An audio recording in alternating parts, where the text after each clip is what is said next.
Here, I found a manga I really like because it reminds me of Act Age, but it's a little bit different. So essentially, we got the person behind Kaguya-sama and the person behind Scum's Wish to make this fire manga about idols. And idols is my weakness for various reasons. We all know it's manufactured and everything is planned to the T and the manager is gone. But it's still an amazing thing to see. So listen, if you need something to read, check this out. The whole point is essentially a 16-year-old girl is an idol and she's having a lot of fun. And this doctor, for some random reason, is obsessed with her. Then we learn it's because a patient of his that basically died, they were like, yo, I love this idol. She basically makes my life better. And if I could ever do anything, I'd want to see her in concert. So it's like the doctor's trying to carry on her dream, essentially. Then we learn that, this idol is pregnant and she's having twins. So this doctor's like, well, I am a fan of her. I keep on a low, but I want to make sure she has a safe delivery of her babies.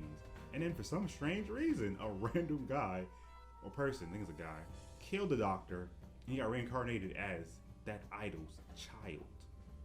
Then we learn that another person who's a fan of that same idol is the other twin. And it's basically their misadventures of seeing how an idol can do both, be a mom and an idol. But obviously, it's kind of difficult because, especially in the idol industry, the thing about being an idol, you're supposed to be a symbol of hope. You're like sunshine. You're supposed to be beautiful, glaring, and something everyone can't help but look at. But the problem with the idol industry is, a lot of times, it's like you have to be so good that people want you just by name.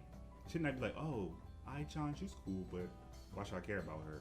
I care about her group. Because the problem with, being an idol, if for any reason you get a boyfriend, you get pregnant, that could be the end of your career. So I like how they incorporate that in the manga. Keep talking about we're a manager, you gotta be careful.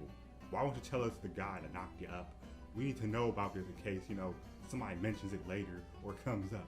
2, you can't let nobody know that you have children because you're 16 and if they find out, we're all cooked, we're all out of jobs. So you gotta keep it under wraps because I'm telling you, yes, it sucks, but we have to do this. It's hard to be an idol, and now you want to be a mother too. Girl, pick a side, pick a side. That's what's happening. And essentially the manager's trying to get his wife to take care of the kids, but it's kind of funny because the manager's wife thought that he was going to be somebody special in life. That's why she married him. And now she's like, wow, I'm out here babysitting, and I thought if I married, a producer, life would be different. Here we are. It's really a fun read because it's like the comedy's there, there's a lot of plot twists in it, and I like how it's talking about how the whole point of being an idol, it's about being able to sell lies because even though people know it's manufactured and everything is planned by some director, some old guy, people still like it. How, yes, every time you're on stage, you have to know your script and what you're supposed to say, what you can't say. And a lot of times, these celebrities don't care about you, but they have to pretend to care about you to keep things going. They have to research you and make everything seem natural, even though we know it's not a single bit authentic. But that's what I like about this series. It talks about, the reality of the world, especially the entertainment world, where it's like, even though everything's manufactured, we still go on with the play, knowing that, we're being set up on purpose. But that's kind of the beautiful thing. I feel like we all know Hollywood's a messed up place, but we can still enjoy movies. Why? Because it's amazing that it can do all this stuff with special effects, editing, all that. And even though we know we're just watching characters, a lot of actors, when they're really good, you believe they're that character. And you feel like you can't see them as an actual person, you see them as their character. So that's why I like this series so much. It's like telling us that, yes, 2 things can be correct at the same time. All the glitters is not gold, but damn, sure is shiny, ain't it? And that's why I like about it so much because how often do you have manga that talk about the reality of the entertainment world? You barely see it because normally it's like, oh my gosh, idols, fun, yay, turn your brain off. But rarely see, anime talking about, yeah, it's hard being idol because you have to always look cute, you always have to be presentable, you have to sell the illusion to your fans that one of them could possibly date you, knowing damn well you wouldn't date half of them because most of them are weird and creepy, older than you, and they're not out for much because you're making money, you're making moves, and they're just watching you in concert every single day. But they have nothing else to do. Buying your merchandise, all your CDs. You recommend a restaurant, they go to just because you said so. It's really crazy, but that's the point. It's a wild ride. I'm only like 10 chapters in and bro, I'm addicted because it's actually fun because imagine you got to be like Beyonce or Rihanna's kid. How would you act? Yes, she's famous. Yes, the pressure, but what if she hit you? What would you do? Would you still want to act like, oh, I'm just a regular child?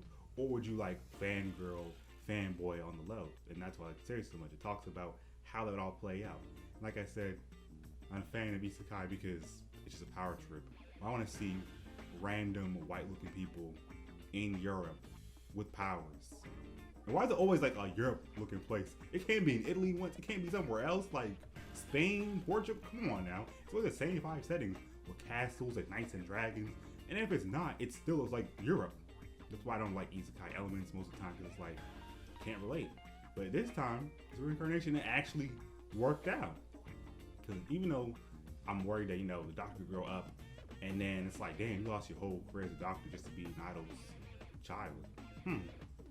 You okay with that? He seems fine. He seems happy, so can't even complain about it. And that's why I think it's a good read. The art is amazing. If you like Scum's Wish art, you're gonna like this. If you like, Kaguya-sama, you might like this. You might. We'll see. But read it. Read it. It's phenomenal. And it's a bestseller too, so I see why. Like, who would want a story like this? So that's all I gotta say for today. Hopefully you guys enjoyed this little ramble, whatever, and I'll see y'all next time. So if you're new here, you know what to do. Like, comment, subscribe, all the good stuff. I can say so much more, but